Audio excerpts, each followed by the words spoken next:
Hi, my name is Bultum, and here are the headline news. In a continued resistance of Cairo, the town of Hawassa was swamped by protesters. The TPLF regime has continued its policy of persecuting the OROMO students and intellectuals. Ethiopia forced out more journalists to exile than any other country in the world since 2001. Ethiopian food prices spike after government lifts price caps, making food unaffordable for many. In a continued resistance of Cairo, the town of Hawassa was spawned by protesters. At the Ethiopian Premier League Championship tournament held in Hawassa town, where the popular St. George Club played, the Cairo pamphlets were distributed at the scene in huge numbers and the town was swamped by protesters. Shocked by the number of pamphlets that had been called from the National Youth Movement for Freedom and Democracy of Cairo, the TPLF police, armed in full gear, have created the atmosphere of security in and around the scene of the tournament and the town of Hawassa. Taken by disbelief with the number of pamphlets distributed, they started to search the people on the streets and blamed the fan of St. George Club who came from the capital of Finfinne, Addis Ababa, and started arresting the fans. Angered by his irresponsible actions by the police, the fans and the people fought with the police until a huge number of police arrived at the scene, forcing protesters to flee. The TPLF regime has continued its policy of persecuting the OROMO students and intellectuals. The OROMO students and the OROMO intellectuals and the front numbers in the raising the quest of people for freedom and self-determination but the TPLF regards them as enemy and is always hunting them from universities and their workplaces without any proof of wrongdoing. Accordingly, any allegations and links to the National Youth Movement for Freedom and Democracy of Cairo, many intellectuals are reportedly picked from their place in the month of June. Even though the numbers are much higher, the following intellectuals and professionals are picked from the wrong place and blaming them of organizing in Cairo movements and events. These people are as stated: Dr. Fanta Tilahun, Katama Fufa, Temesgen Irena, Ahmed Jundi, and Jamal Ibrahim. With related news, it is to be recalled that the TPLF right-hand man in Oromia, Junaidun Saddo, have fired 3 Adama University lecturers after letting them be physically assaulted by cadres, alleging them of organizing the popular movement of Cairo. Until today, the whereabouts of Taye Fufa is unknown. Ethiopia forced out more journalists to exile than any other country in the world since 2001. Since 2001, more journalists were forced to leave their homeland in Ethiopia than any other country in the world. According to a survey published by New York-based Committee to Protect Journalists, according to CPJ from August 1st, 2001 to May 31st, 2011, some 649 journalists were forced to leave their country around the world. Of those, 79 were Ethiopian journalists, the most of any single country. Somalia is second with 68 forced to flee from, followed by Iran and Iraq. Over the past 12 months, Iran and Cuba topped the list with 18 exiles each. Ethiopia is ranked 4th with 5 exiles and Eritrea stands 3rd with 6 exiles in the past 12 months. Ethiopian food prices spike after government lifts price caps, making food unaffordable for many.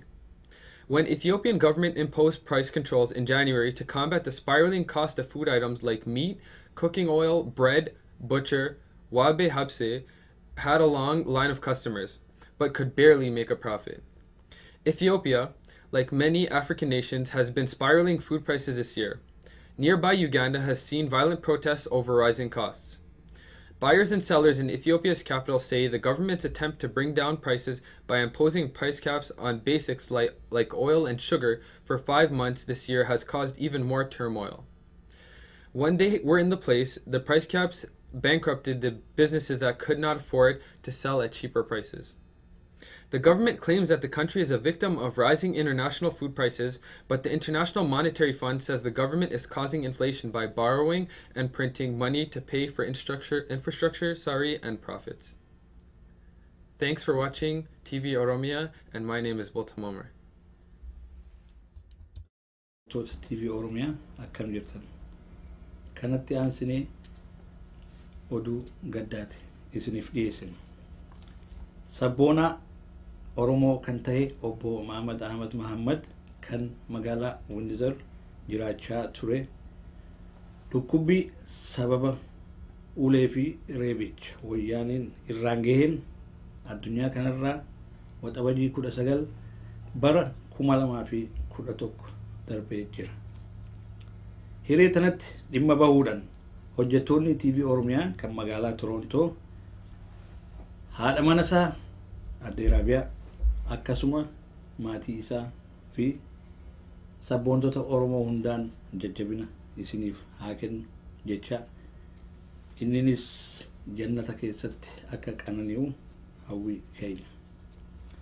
Kanatti aansinee seenaa gabaabaa obbo Muhammad Ahmad isiniif dhiyeessina.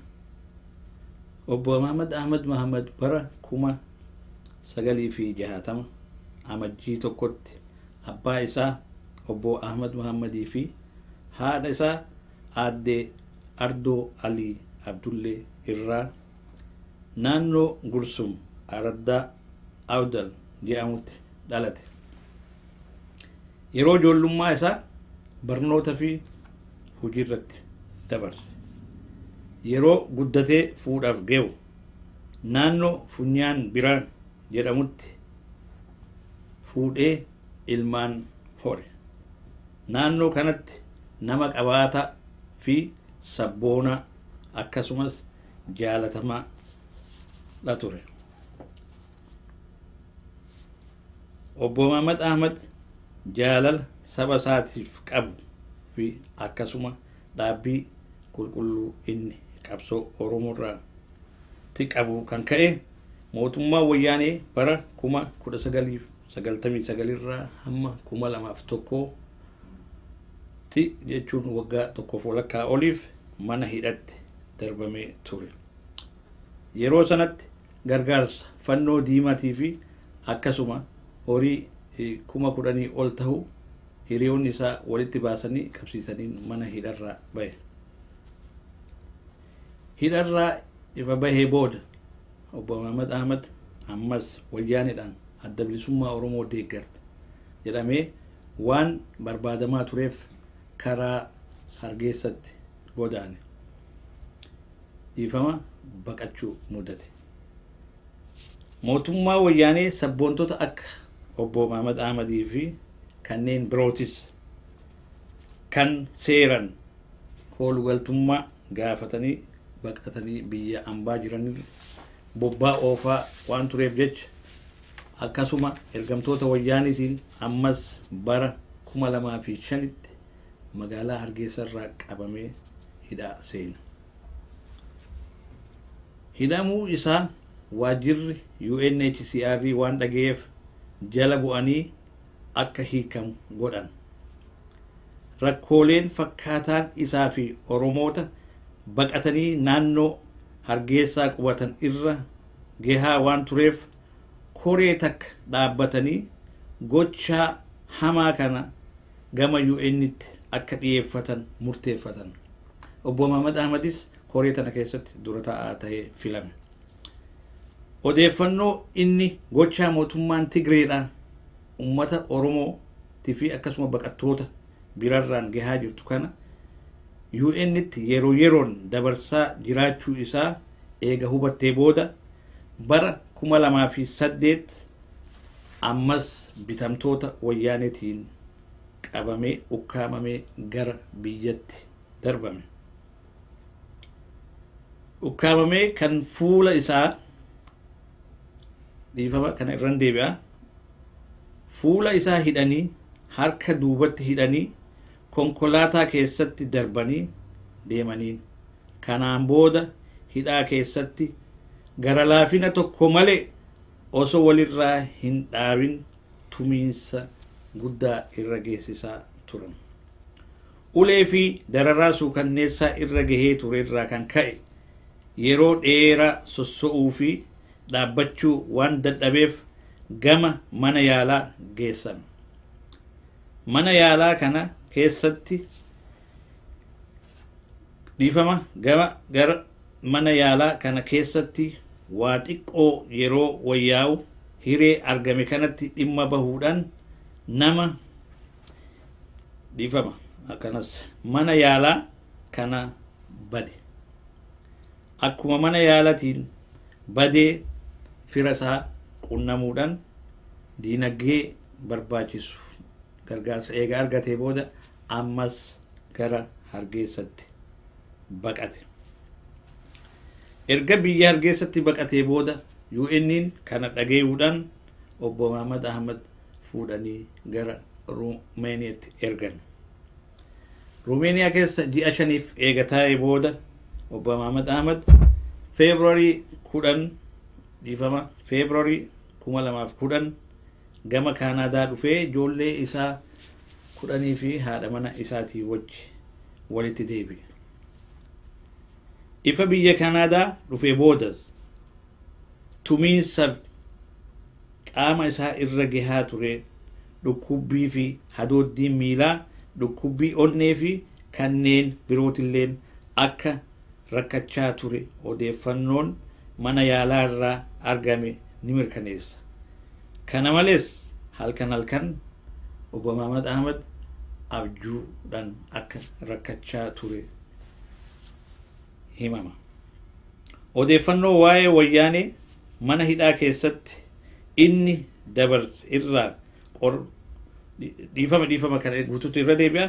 Odeeffannoo waa'ee muuxannoo mana hidhaa keessatti inni dabarse tan odeeffannoo Yuunivarsiitii Windsor waliin godheen fi gochaa mootummaa wayyaanee nama keenya irraan gahaa jirtu addunyaa irratti saaxiluun hojii jabduu hojjechaa nama ture.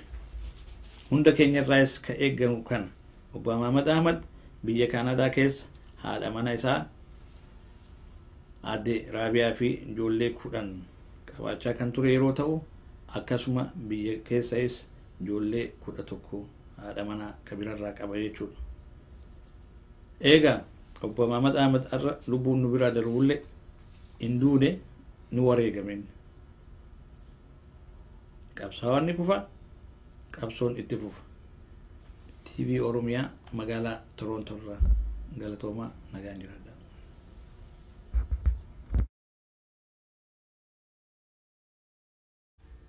Torbaan dhufu hanga walitti deebinuu nageetti. Ani agartu shankifeet. Afampartu sholee. Arrangaltu boreera. Afampartu sholee. Arrangaltu